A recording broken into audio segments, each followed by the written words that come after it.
I was 12 when my brother Marcus won the National Science Fair with his project on renewable energy systems. The governor presented him with the award. Local news stations interviewed our family. Dad hung the trophy in his office, right above his own PhD diploma from MIT. I was 12 when I entered the same science fair with my project on quantum entanglement patterns. I didn't win. The judges said my presentation was confusing, and my methodology was unclear. Mom patted my shoulder afterward and said, "Science isn't for everyone, honey. You tried your best." Marcus went on to study physics at Princeton. I went to the local state university because Dad said anything else would be wasting money on someone without aptitude. I studied on a partial scholarship, working 30 hours a week at a campus bookstore to cover the rest. "At least you're practical," Mom would tell relatives when they asked about my education. Not everyone can be a genius like Marcus. What they didn't know was that I was taking graduate-level physics courses by my sophomore year. My professors kept pulling me aside, asking why I wasn't applying to better programs, why I was hiding in a mid-tier state school when I was solving problems that stumped their PhD candidates. Family stuff, I'd say, not wanting to explain that my parents had already decided I wasn't worth the investment. Professor Walsh, who taught my quantum mechanics course, changed everything. He caught me after class one day during my junior year. "Elena, I've been teaching for 32 years. I've seen maybe 5 students with your level of intuitive understanding of quantum systems. You're seeing things the rest of the field hasn't caught up to yet. Why aren't you pursuing this seriously?" "I am pursuing it seriously. Not here. You need to be at Stanford, MIT, Caltech. Somewhere with the resources to match your mind." I laughed. My parents would never support that. They've already decided I'm the practical child. Then do it without their support. "I'm writing you a recommendation letter. You're applying to Stanford's PhD program. Their quantum computing lab is the best in the world and you belong there." I applied that night, alone in my apartment, knowing my family would mock me if they found out. The application asked about my research interests. I wrote about something I'd been thinking about for years. A theoretical framework for stabilizing quantum states at room temperature, which would revolutionize quantum computing. Every expert said it was impossible. The laws of physics made it impossible. I thought they were wrong. Stanford accepted me with a full fellowship. They offered me a position in the quantum computing lab under Dr. Raymond Chin, one of the most respected physicists in the field. The stipend was more than my parents made combined. I called home to share the news. Dad answered, "Stanford? For what?" "PhD program in quantum physics. Full fellowship." Silence. Then, "Elena, this is ridiculous. You're not Stanford material. They probably accepted you by mistake or to fill some quota. You should decline before you embarrass yourself." "I'm going." "With what money? We're certainly not paying for you to waste time pretending to understand physics when Marcus is the one with actual talent in this family." "They're paying me. Full fellowship plus research stipend." More silence. Then Mom's voice in the background, "Let her try. She'll wash out in a semester and come home. Better she learns her limitations now." I hung up and never asked them for anything again. My first year at Stanford was brutal. Not because the work was too hard, but because I was surrounded by people whose families believed in them, who had resources, who'd come from prestigious undergraduate programs. I was the state school kid, the one everyone assumed was there to diversify the cohort, not because I belonged. I let them think whatever they wanted. I was too busy working. Dr. Chen's lab focused on quantum coherence, keeping quantum states stable long enough to perform computations. The field had hit a wall. Quantum computers existed, but they only worked at temperatures near absolute zero, requiring massive cooling systems. Room temperature quantum computing was considered science fiction. I thought it was just an engineering problem waiting for the right theoretical framework. "You're chasing a fantasy," one of my fellow PhD students, Jason, told me during my second year. "Every physicist for the last 50 years has tried to solve room temperature quantum computing. It's thermodynamically impossible." "Only because we're approaching it wrong," I said. "Sure. You, the girl from Nowhere State College, have figured out what Einstein, Feynman, and every quantum physicist since couldn't. That's realistic." I stopped talking to Jason about my research. Dr. Chen was different. He listened. "The field assumes we need to fight thermal noise," I explained during one of our meetings. "What if instead we harness it? use the thermal energy itself to stabilize the quantum states through a feedback mechanism. He stroked his beard, thoughtful. That's unorthodox. Potentially revolutionary or potentially nonsense. I can't tell which. Let me try. Elena, if you're wrong, you'll waste years of your PhD on a dead end. Your career could be over before it starts. And if I'm right? He smiled. Then you'll change the world. All right. Let's see what you can do. I spent the next 3 years building the theoretical framework, running simulations, testing small-scale prototypes. I failed 847 times. Each failure taught me something. Each breakdown revealed a new piece of the puzzle. My family never asked about my research. When I called home, rarely, the conversation always turned to Marcus. He'd graduated from Princeton and was now doing his postdoc at CERN, working on the Large Hadron Collider. Mom sent mass emails updating the extended family on his latest papers, his speaking engagements, his rising status in the physics community. My name was mentioned in passing, if at all. Elena's still at Stanford doing her student thing. My student thing was working 16-hour days in the lab, slowly building a system that everyone said was impossible. Year 4 of my PhD, I had a breakthrough. The simulation worked. The theoretical model held. The math was perfect.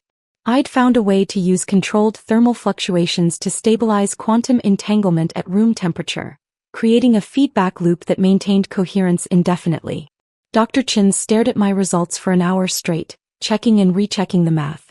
Elena, if this works in practice, if you can build a working prototype, this is Nobel Prize level work. This is rewriting physics. Let's build it. The prototype took 8 months. We worked in secret, knowing that if word got out and we failed, I'd be laughed out of academia. Jason found out anyway and made sure everyone in the department knew I was wasting resources on science fiction. The day we tested the prototype, Dr. Chin invited 3 colleagues, experts in quantum computing, thermodynamics, and experimental physics. They came expecting to witness an expensive failure. I powered up the system. Room temperature. No cooling systems. Just the quantum chip, my thermal regulation framework, and the feedback mechanism I designed. The quantum states stabilized. Held coherence. 5 seconds. 10 seconds. 30 seconds. The longest anyone had maintained quantum coherence at room temperature before was 0.003 seconds. We ran for 5 minutes straight before I shut it down. One of the visiting professors dropped his coffee. That's impossible. It's physics, I said. Just different physics than we've been using. The room erupted. They were all talking at once, demanding to see the code, the hardware specs, the theoretical framework. Dr. Chin was quietly crying in the corner. We need to publish immediately, one professor said. This is the biggest breakthrough in quantum computing history. Every tech company in the world will want this. Every government. Do you understand what you've created? Unbreakable encryption, quantum networks that work at room temperature, quantum computers that can fit in a smartphone. You've just made quantum computing practical. You've just changed everything. We submitted the paper to Nature that night. Peer review took 3 months. 3 months where I couldn't tell anyone, couldn't share, couldn't celebrate. I called home once during that time. Marcus answered. Elena. Haven't heard from you in months. Still playing student at Stanford. Still here. Must be nice having such a light workload. I'm working 80-hour weeks at CERN. Real physics is demanding. I'm sure. Mom and Dad are coming to Geneva next month for my presentation to the European Physics Society. You should come if you can afford the ticket. See what actual high-level research looks like. I hung up before I said something I'd regret. The Nature paper published on a Thursday morning in October. By Thursday afternoon, my email had 4,000 messages. Stanford's press office was fielding calls from every major news outlet in the world. The physics community was in an uproar. Friday morning, the calls started. Apple, Google, Microsoft. They wanted licensing agreements, exclusive partnerships, whatever it took to get access to my technology. The numbers being thrown around were staggering. We're prepared to offer $3.2 billion for exclusive rights, a Microsoft executive said during one call, with additional royalties that could exceed $10 billion over the next decade. Dr. Chin sat beside me during these calls, equally stunned. Elena, you realize you're about to become one of the wealthiest physicists alive? I just wanted to solve the problem. By Monday, the bidding war had reached $5.8 billion. A consortium of tech companies, Apple, Google, IBM, and Samsung, had pooled resources to acquire the licensing rights. Stanford would get a significant portion. Dr. Chen's lab would be fully funded for the next 20 years, and my share would still be over $2 billion. I was 28 years old. I'd just become a billionaire by solving an impossible problem in my university lab. The university scheduled a press conference for Tuesday afternoon. Every major news outlet sent camera crews. The auditorium was packed with physicists, journalists, tech executives, and curious students. Dean Morrison introduced me. Dr. Elena Rodriguez has achieved what the entire field of quantum physics thought impossible. Her breakthrough will fundamentally transform computing, cryptography, telecommunications, and countless other fields. She represents the absolute pinnacle of scientific achievement. I took the podium and explained my research in terms non-physicists could understand. The questions lasted 2 hours. When I mentioned that I'd conceived the core theory during my undergraduate years at a state school, a murmur went through the crowd. Did anyone support this research early on? A journalist asked. My undergraduate professor, Dr. Walsh, believed in me.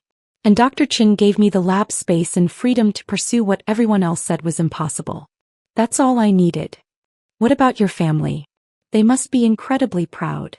I smiled politely. I haven't told them yet. They don't really follow my work. That quote made headlines.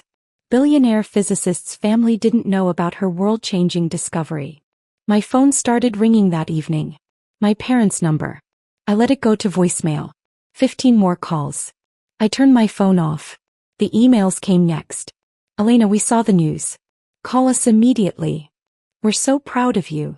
Why didn't you tell us? Your father wants to discuss your options. I ignored them all. Wednesday morning, I was on Good Morning America via satellite. The host asked about my family. I told the truth. They didn't think I was capable of real science. My brother is a physicist at CERN, very accomplished, and he was always the family genius. I was the practical one, the one who wasn't quite smart enough for serious academic work. They told me not to apply to Stanford because I'd embarrass myself. So I didn't tell them when I succeeded. I didn't need their validation. The interview went viral. Social media exploded with stories from other scientists whose families had doubted them. Science is for everyone who has the passion and dedication, I said in a follow-up interview. Not just the people whose families believe in them from the start. Thursday afternoon, my parents showed up at Stanford. Security called my lab. They're insisting they need to see you. They say it's urgent family business. I sighed. Send them to the coffee shop across from the physics building. I'll meet them there in an hour. I made them wait 90 minutes. When I finally arrived, they were at a corner table looking uncomfortable and out of place among the students and professors. Elena. Dad stood up. We've been trying to reach you for days. I've been busy. The press tour, patent filings, negotiations with the tech consortium. You know, the usual things for someone who's not smart enough for real science. Mom flinched. We never said that. You said exactly that. Multiple times. You said I'd embarrass myself at Stanford. You said I was wasting time pretending to understand physics. You told relatives I was playing student while Marcus did real research. Should I continue? We didn't understand what you were working on, Dad said. You never explained it properly. I tried. For years. You weren't interested. You'd already decided Marcus was the physicist in the family and I was the kid who worked retail. Even after I got into Stanford, one of the most competitive physics programs in the world, you assumed it was a mistake. We were trying to protect you, Mom said. We didn't want you to set yourself up for failure in a field where Marcus was already so successful. We thought you'd always be competing with him, always falling short. So instead you made sure I knew from age 12 that I wasn't good enough? That's protection. Dad's jaw tightened. We're your parents. We deserve respect. You're people who share my DNA. You didn't earn respect through your parenting. You earned exactly what you gave me, dismissal and doubt. That's not fair, Mom said. We supported you. We paid for your undergraduate. You paid partial tuition after making it clear it was a waste of money. I worked 30 hours a week to cover the rest. Meanwhile, Marcus got everything paid for, plus a car, plus spending money because his education was an investment. Mine was charity. We're proud of you now, Dad said. Can't that be enough? Proud of what? The $5.8 billion? The Nature paper? The press coverage? You're not proud of me. You're impressed by my accomplishments because they're so big you can't ignore them. But you were never proud of the person who did the work. The student who stayed up until 3 a.m. running simulations. The researcher who failed 847 times and kept trying. You didn't believe in that person. What do you want from us? Mom asked. Nothing. Absolutely nothing. I wanted your belief in me when I was 17 and applying to colleges. I wanted your support when I was 23 and starting my PhD. I wanted you to ask about my research, to be curious about what I was working on, to care about my life beyond checking if I'd embarrassed the family yet. But I don't want anything from you now. Elena, please, Dad said. We're family. Family is more than biology. Family is the people who show up. Professor Walsh showed up. Dr. Chin showed up. My lab colleagues showed up. You showed up when there were cameras and billion-dollar contracts. That's not family. That's opportunism. I stood up to leave. Marcus wants to talk to you, Mom said. He's been calling. I'm sure he has. Now that I'm not the embarrassing little sister, he probably wants to collaborate, get his name on my research, benefit from the attention. Tell him I'm not interested. He's your brother. He's a stranger who happens to be related to me. Just like you're strangers who happen to have raised me. You taught me that love is conditional, that pride must be earned through achievements you deem worthy. Congratulations. I earned achievements so significant you can't ignore them.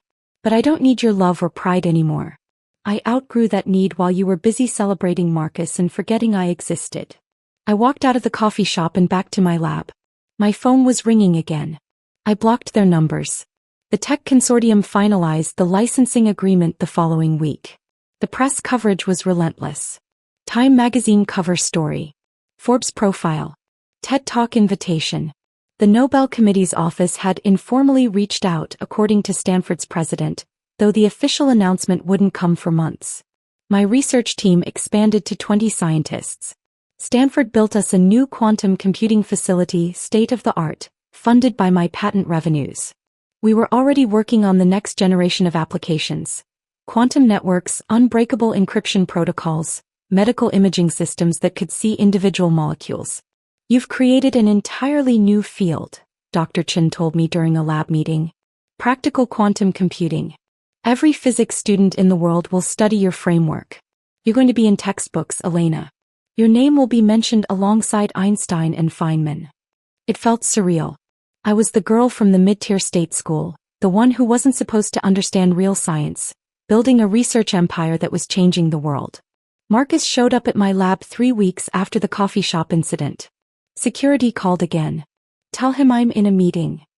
He says he'll wait. He's been here for 2 hours already. I sighed and went down to the lobby. Marcus was sitting on a bench, looking smaller than I remembered. The confident golden child now looked uncertain, almost nervous. Elena. You're persistent. I'll give you that. Can we talk? Please. 5 minutes. We walked outside to the campus quad. Students passed by, some recognizing me and whispering to their friends. The weird reality of being famous in physics circles. I'm sorry, Marcus said. For everything. For all the years I let them build me up by tearing you down. For not defending you. For not seeing what you were capable of. Okay. That's all. What do you want, Marcus? Absolution.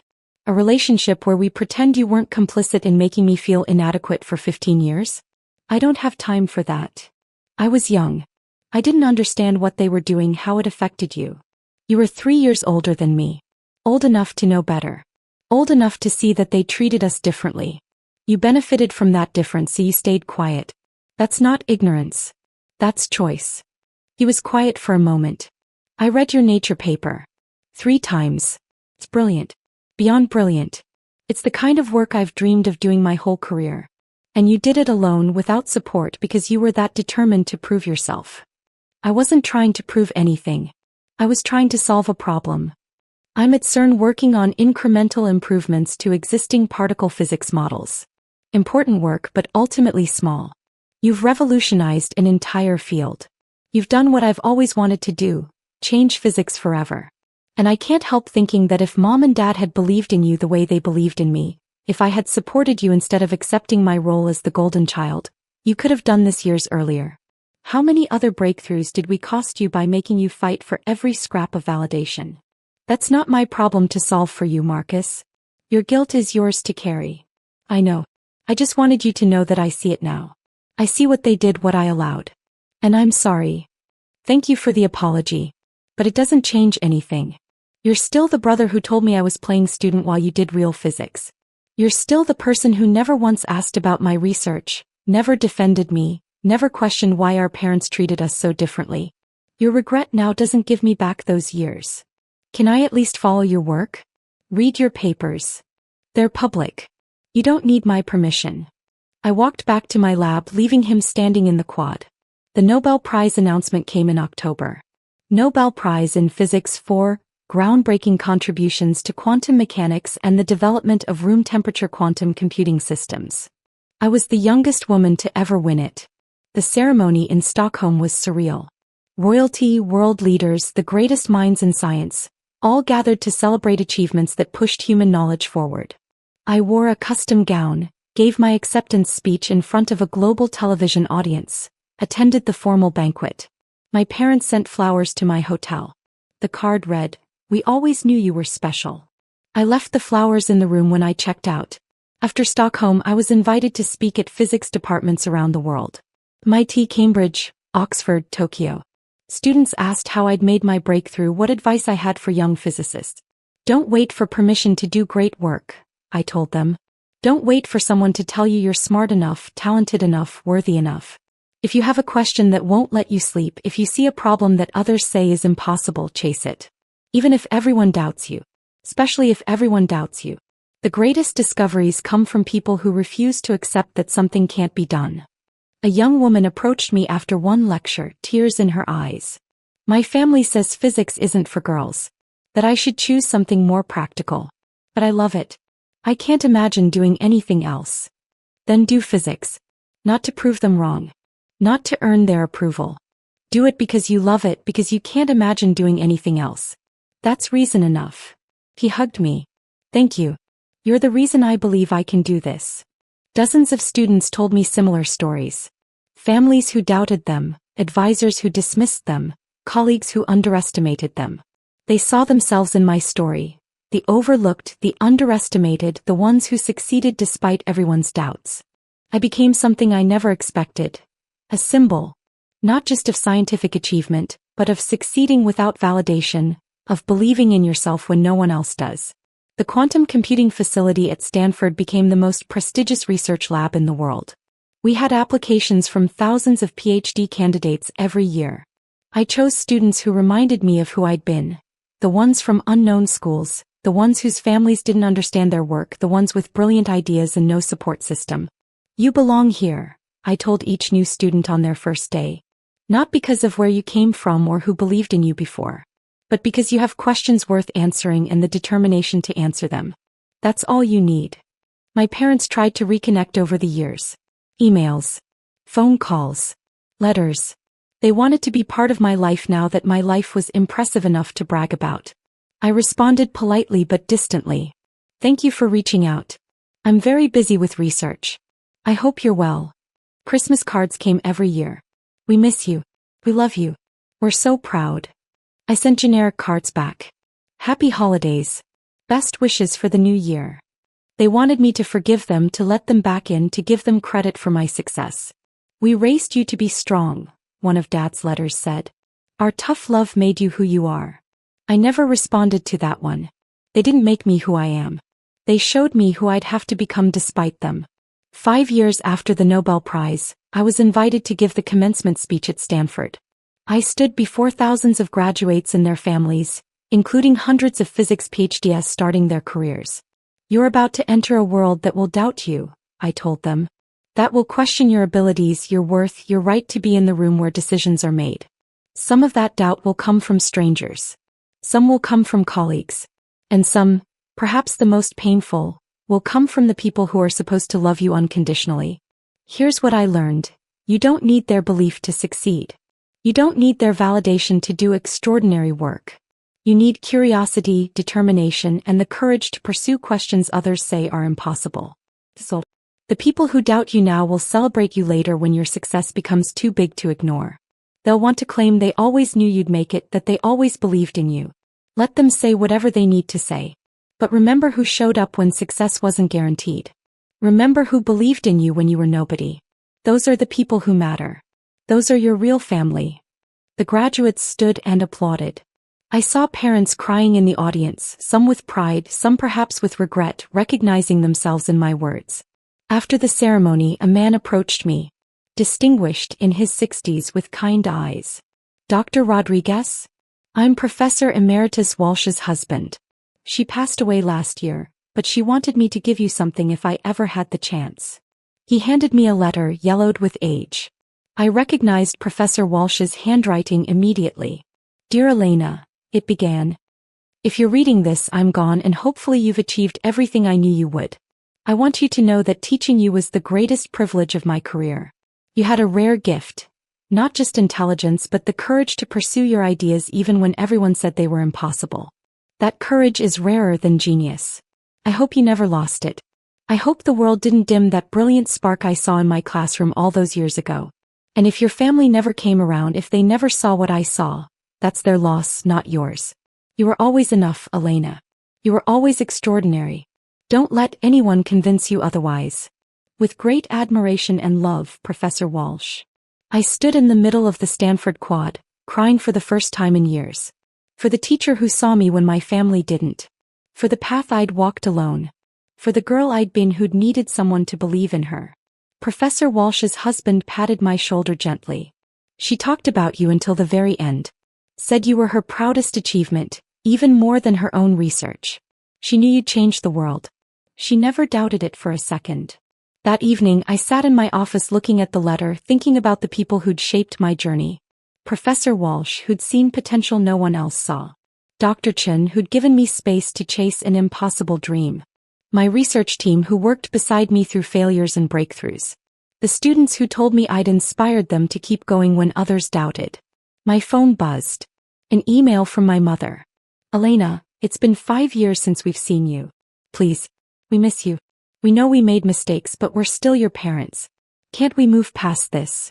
I stared at the email for a long time. Then I opened a reply. Mom, I hope you and Dad are well. I've moved past it. I moved past it years ago when I realized I didn't need your approval to build a meaningful life. You're not villains in my story. You're just people who made choices that hurt me, and I'm someone who chose not to let that define my future. I'm successful. I'm happy. I'm surrounded by people who believe in me. That's enough. I hope you find peace with your choices. I found peace with mine. Best, Elena. I hit send and felt lighter than I had in years. I'm Dr. Elena Rodriguez. I have a PhD from Stanford. I've won the Nobel Prize in Physics. I've revolutionized quantum computing and built a research empire that's training the next generation of physicists. I've saved my patent earnings into research initiatives that fund students from underprivileged backgrounds, giving opportunities to kids like I was, the ones whose families can't or won't support their dreams. My biological family wanted credit for my success when it became too big to ignore. But they didn't make me successful. They showed me what I'd have to achieve despite them. And that lesson was perhaps more valuable than their belief would have been. I learned that validation from people who doubted you means nothing. That success achieved without support is sweeter than success handed to you. That family isn't just biology. It's the people who show up when you're nobody, who believe in you before you have credentials to prove your worth. Professor Walsh showed up. Dr. Chen showed up. My students show up every day, brilliant and determined and hungry to change the world. That's my family. And their pride means everything.